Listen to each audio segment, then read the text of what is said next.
कानपुर में हुई हिंसा के बाद योगी सरकार कानपुर में एक बड़ा कदम उठाने जा रही है, जहां 100 ऐसे घरों की लिस्ट जारी कर दी गई है जिन पर यूपी सरकार को बुलडोजर चलाना है। कानपुर में नई सड़क के आसपास के इलाकों में अवैध रूप से बनी इमारतों पर कार्रवाई करने का फैसला लिया गया है। इसके अलावा आज पत्थरबाजी के दौरान इस्तेमाल किए गए पत्थरों को हटाया गया और हिंसाग्रस्त इलाके में ड्रोन से निगरानी की गई है। देवबंद की इस्लामिक शिक्षा संगठन दारुल उलूम ने बीजेपी प्रवक्ता नुपुर शर्मा के खिलाफ कड़ी कार्रवाई करने की मांग की है और साथ ही बड़ी बात कही है। बयान में कहा गया है कि देश की शांति और सुरक्षा के लिए मुसलमान काफी कुछ झेल रहे हैं, लेकिन पैगंबर के बारे में कोई गलत बात असहनीय है और इस पर चुप रहना काफी मुश्किल है। उन्होंने कहा कि अभिव्यक्ति के नाम पर किसी भी धर्म के खिलाफ विवादित टिप्पणी न की जाए। कानपुर पुलिस ने पीएफआई के 5 सदस्यों की पहचान की है। कानपुर के पुलिस कमिश्नर विजय सिंह मीणा ने बताया कि पीएफआई के 3 सदस्यों को गिरफ्तार किया गया है। एक सदस्य फरार है, एक सदस्य अस्वस्थ है जो चलने की स्थिति में नहीं है, जबकि एक सदस्य 1-2 साल से अपना घर छोड़ चुका है। इन लोगों की पहचान 2019 में हुई थी। उन्होंने बताया कि जांच में इन सदस्यों के संबंध कानपुर हिंसा में पाए गए हैं। उन्होंने एक सवाल पर कहा कि पीएफआई के अन्य सदस्य शहर में मौजूद हो सकते हैं और मामले की जांच जारी है। ये 2019 में ये 5 लोग आइडेंटिफाई हुए थे, जिसमें से 3 को अरेस्ट करके भेजा गया है। चौथा बीमार है, अभी घर पर ही है। 5वां करीब 1.5-2 साल से अपने बाहर। तो ये 2019 में आइडेंटिफाई किए गए थे और वर्तमान परिवेश में इनका कुछ लिंक मिल रहा था, जिसी में इनको गिरफ्तार करके जेल भेजा गया है। अब पीएफआई का और कोई सदस्य तो नहीं कानपुर के अंदर और हो सकते हैं, लेकिन ये 5 पूर्व के आइडेंटिफाइड थे जिन पे कार्रवाई की। इसमें 3 गिरफ्तार हुए हैं जी। 2 नहीं मिल रहे हैं या बीमार हैं? नहीं, ये चौथा यहीं पर है बट बीमार है और चलने फिरने की हालत में नहीं है, और 5वां जो है वो करीब 1.5-2 साल से घर छोड़ के चला गया है। अखिलेश यादव और शिवपाल यादव के बीच फिर तनातनी बढ़ गई है, क्योंकि समाजवादी पार्टी ने आजमगढ़ और रामपुर लोकसभा सीट के उपचुनाव के लिए जिन 40 नेताओं की लिस्ट जारी की है उसमें शिवपाल का नाम गायब है। लिस्ट में सपा संरक्षक मुलायम सिंह यादव, राष्ट्रीय अध्यक्ष अखिलेश यादव, राम गोपाल यादव, आजम खां और उनके बेटे अब्दुल्ला आजम का नाम शामिल है। वहीं बीएसपी ने आजमगढ़ के लिए लिस्ट जारी किया है और उसमें सतीश चंद्र मिश्रा का नाम भी लिस्ट से गायब है। उन्नाव में भी कानपुर जैसी हिंसा रचने की साजिश का खुलासा हुआ है। यहाँ सदर कोतवाली क्षेत्र के एक मोहल्ले में पोस्टर लगाया गया था, जिसे पुलिस ने हटा दिया है। जहाँ पोस्टर लगाया गया था वहाँ ज्यादातर हिंदू परिवार रहते हैं। खुफिया विभाग समेत तमाम टीमें एक्टिव मोड में आ चुकी है और जांच पड़ताल तेज कर दी गई है। मौलाना तौकीर रजा ने कानपुर हिंसा और बुलडोजर कार्रवाई पर कहा कि हमारा संविधान कहता है कि किसी ने अगर जुर्म किया है तो उसके खिलाफ एफआईआर होनी चाहिए और उन्हें गिरफ्तार भी करना चाहिए। उसे जज के सामने पेश किया जाना चाहिए, लेकिन अगर बुलडोजर ही जज है तो अदालतों को खत्म कर दो। बुलडोजर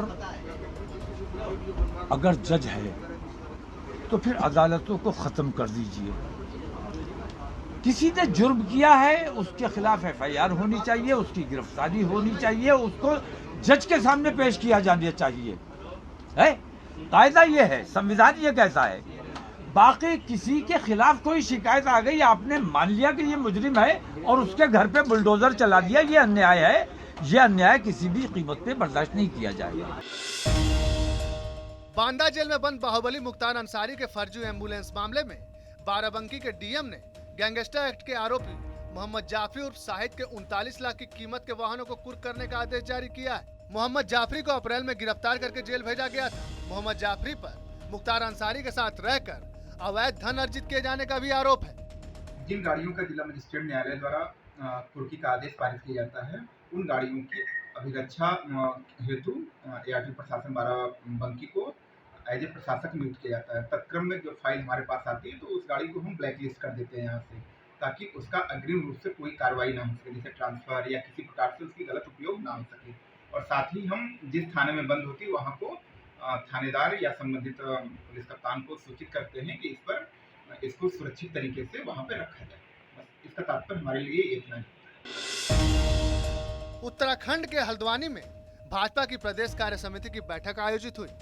इस दौरान मुख्यमंत्री पुष्कर सिंह धामी ने कहा कि ये सब कार्यकर्ताओं की मेहनत के कारण ही संभव हो पाया है। आगे उन्होंने कहा कि इस बार चुनाव में भाजपा ने उत्तराखंड में 2-2 बार इतिहास बनाया है। पहले होता था कि एक बार कांग्रेस की सरकार बनती थी तो एक बार बीजेपी की, लेकिन इस बार ऐसा नहीं हुआ और भाजपा ने प्रचंड जीत हासिल की। पहले जैसा अभी मेरे से पहले वाले सभी वक्ताओं ने कहा कि जितने भी यहाँ पर 4 आम चुनाव हुए राज्य बनने के बाद, 4 आम चुनावों में हर बार ये होता था, एक बार भारतीय जनता पार्टी की सरकार बनती थी, एक बार कांग्रेस पार्टी की सरकार बनती थी और हर बार ये क्रम दोहराया जाता था। और इस बार भी बहुत लोगों में संशय था।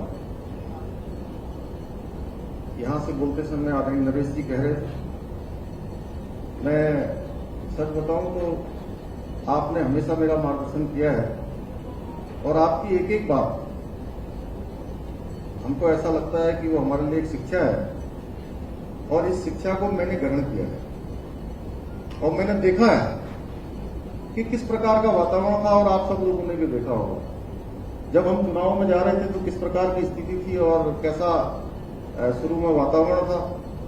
हम लोग कितनी कठिन परिस्थितियों में चुनाव में गए हैं और आप सबकी मेहनत के कारण से पहले हमने राज्य में एक मिथक तोड़ा और 2/3 बहुमत की, प्रचंड बहुमत की सरकार हम आप सब लोगों ने प्रदेश के अंदर बनाई और फिर चंपावत की जनता ने भी भारतीय जनता पार्टी पर, हमारे देश के यशस्वी प्रधानमंत्री जी के नेतृत्व पर।